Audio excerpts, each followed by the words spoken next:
Hello viewers, welcome to my channel. Big boss season 8 week 12 Rohini అయితే mega chief అయింది. లైవ్లో ఇంకా టాస్క్ నడుస్తుంది. 3 బ్యాలెన్సింగ్ ఉంటుంది.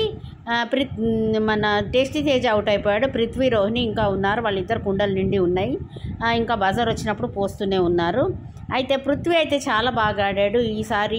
ఈ బిగ్ బాస్లో ఫిజికల్ టాస్క్స్ అన్నీ చాలా బాగా ఆడాడు. కానీ రోహిణి అయితే కొద్దిలో మిస్ అయ్యి రోహిణి అయితే ఈ టాస్క్ గెలిచింది. రోహిణి అయితే లాస్ట్ మెగా చీఫ్ అయింది.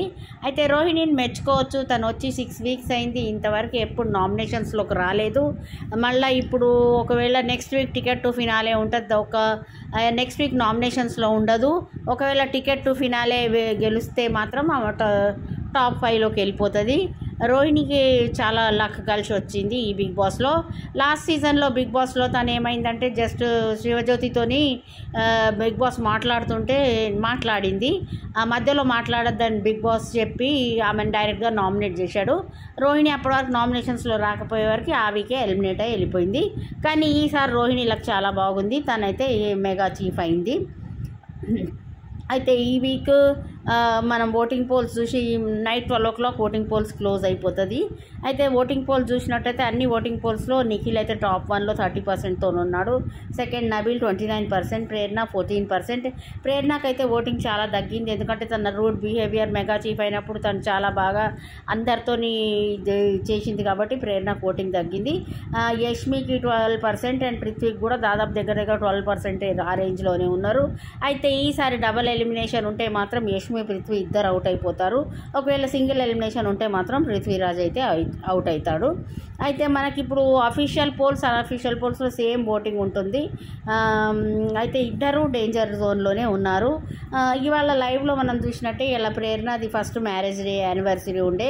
అయితే ప్రేరణ యష్మితో చెప్పి తను కొంచెం ఎమోషనల్ అయితే ఇవాళ నా మ్యారేజ్ డే అని చెప్తుంటే నిఖిల్ విన్నాడు. నిఖిల్ చాలా మనసున్న వ్యక్తి కాబట్టి రోహిణి, అవినాష్ని పిలిచి ఇలా ప్రేరణ మ్యారేజ్ డే మనం కేక్ చేస్తే బాగుంటుంది అంటే కేక్ చేసుడు కష్టం అని రోహిణి అని తన దగ్గర బ్రెడ్ జామ్తోనైతే కేక్ లాగా తయారు చేసింది. ప్రేరణ బయటికి రాగానే ప్రేరణకి విషెస్ చెప్పి అందరైతే ప్రేరణతో కేక్ కట్ చేయించారు. ప్రేరణ అందరికైతే కేక్ తినిపించింది. తను చాలా ఎమోషనల్గా చాలా హ్యాపీగా ఫీల్ అయింది. అందరు ప్రేరణకైతే బెస్ట్ విషెస్ చెప్పారు. తను అయితే ఇవాళ లైవ్లో బిగ్ బాస్ 3 టాస్క్లు చేయించాడు. ఆటో టాస్క్, అందరు ఆటోలో కూర్చోవాలి. ఈ 5 మెగా చీఫ్ కంటెండర్స్ కూర్చోవాలి, ఒకళ్ళనొకళ్ళు తోసుకోవాలన్నమాట. అదొక టాస్క్, అది మార్నింగ్లో అయింది. మధ్యాహ్నం ఇంకో టాస్క్, వాటర్ గ్లాస్తో వాటర్స్ తీసుకెళ్ళి జిగ్జాగ్ నుంచి తీసుకెళ్ళి బకెట్స్ నింపాలి. ఆ టాస్క్లో అయితే రోహిణి గెలిచింది. ఇప్పుడు ఈ ఫైనల్గా ఈ ఇసుకకుండా బ్యాలెన్సింగ్ టాస్క్లో కూడా రోహిణి గెలిచింది కాబట్టి రోహిణి అయితే ఈసారి మెగా చీఫ్ అయింది. అయితే బిగ్ బాస్ ఈ సీజన్ని కొంచెం ఎక్స్టెండ్ చేసే అవకాశం ఉంది. ఒక 15 days వరకు ఎక్స్టెండ్ చేయాలనే ఆలోచన ఉన్నది. అయితే లాస్ట్ వీక్ ఎలిమినేషన్ లేదు. ఎందుకంటే అవినాష్కి నబీల్ ఎవిక్షన్ షీల్డ్ ఇచ్చాడు. అయితే ఈసారి డబల్ ఎలిమినేషన్ అయ్యే అవకాశం ఉంది. అయితే బయట నుంచి ఎలిమినేటెడ్ కంటెస్టెంట్స్ని తీసుకొని ఓజీ క్లాన్ అందరినీ నామినేట్ చేయించాడు బిగ్ బాస్ కాబట్టి నాకు అనిపిస్తుంది ఏంటంటే ఈసారి అయితే డబల్ ఎలిమినేషన్ ఉండకపోవచ్చు. గేమ్ ఎక్స్టెండ్ చేస్తే 15 days ఇక కంటెస్టెంట్స్ ఉండాలి కాబట్టి ఈసారి ఒకటే సింగిల్ ఎలిమినేషన్ చేసి, సింగిల్ ఎలిమినేషన్ అంటే ఐదర్ యష్మి ఆర్ పృథ్వీ ఎవరో ఒకళ్ళు ఎలిమినేట్ అయిపోతారు.